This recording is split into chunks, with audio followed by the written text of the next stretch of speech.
નમસ્કાર, આપ જોઈ રહ્યા છો નેશન પ્લસ ન્યૂઝ. હું છું આપની સાથે હેતલ.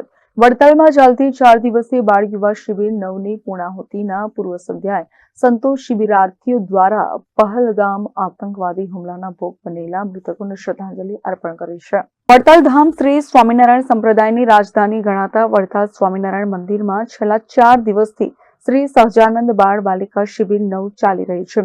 શિબિરની પૂર્ણાહુતિની પૂર્વ સંધ્યાએ વડતાલ ગાદીના સંતો ભક્તો તથા શિબિરાર્થીઓ દ્વારા જમ્મુ કાશ્મીરના પહલગામમાં આતંકવાદીઓએ ધર્મપુજી નિર્દોષ પ્રવાસીઓ પર અંધાધૂંધ ગોળીબાર કરી 28 લોકોની હત્યા કરવાના વિરોધમાં શ્રી સ્વામિનારાયણ મહામંત્રની ધૂન કરી કેન્ડલ માર્ચ સાથે મૃતકોને શ્રદ્ધાંજલિ અર્પણ કરી હતી.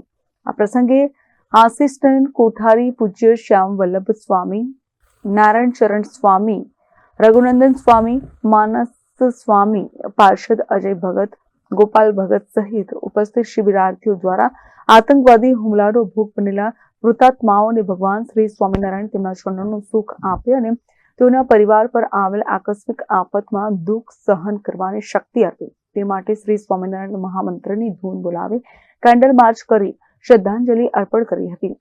વડતાલ ધામમાં યોજાયેલી 4 દિવસીય શ્રી સહજાનંદી બાળ યુવા શિબિર 9ની સોમવારે બપોરે 12 કલાકે પૂર્ણાહુતિ થઈ હતી. પૂર્ણાહુતિ સમારંભમાં આસિક કોઠારી શ્યામ વલ્લભ સ્વામી, રઘુનંદન સ્વામી, ઈશ્વરચરણ સ્વામી, પ્રેમનંદન સ્વામી સહિતના સંતો પાર્ષદો, શિબિરના યજમાન વસંતભાઈ મુખી પરિવારના સભ્યોનું ફુલહારથી સંતોએ સ્વાગત કર્યું હતું.